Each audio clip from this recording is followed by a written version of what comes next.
கோமதியோட அண்ணன் சக்திவேல் இருக்கானே, அவன் தன்னோட கெட்ட எண்ணத்தை வச்சு அந்த இடத்துலயும் சண்டையை மூட்டி விட்டான். கதிர் ராஜி கல்யாணத்தை ரொம்ப கேவலமா பேசினான். கதிர் ஒரு சுயநலவாதி, ராஜியோட குடும்ப சொத்தை புடுங்கவே கோமதி தான் இவங்களை எல்லாம் சேர்த்து நாடகம் ஆடுறான்னு ஏடாகூடமா பேசினான். பிள்ளைங்களை பத்தி தப்பா பேசுறத பார்த்து கோவம் வந்த கோமதி ரொம்ப நாளா மனசுல வச்சிருந்த உண்மையை போட்டு உடைச்சிட்டா.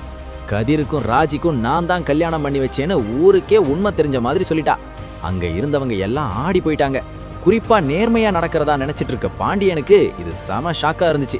கடுப்பான முத்துவேல், என் பொண்ணு வாழ்க்கையில முடிவெடுக்க நீ யாருன்னு கோமதியை திட்டிட்டு குடும்பத்தோட பாண்டியன் வீட்டை விட்டு போயிட்டான்.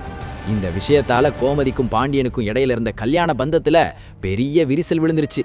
கோமதி எவ்வளவோ மன்னிப்பு கேட்டாலும் புருஷன் பொண்டாட்டிக்குள்ள இருக்க வேண்டிய நம்பிக்கை கண்ணாடி மாதிரி ஒரு தடவை உடைஞ்சிட்டா ஒட்ட வைக்க முடியாதுன்னு பாண்டியன் ரொம்ப சோகமா சொல்லிட்டான்.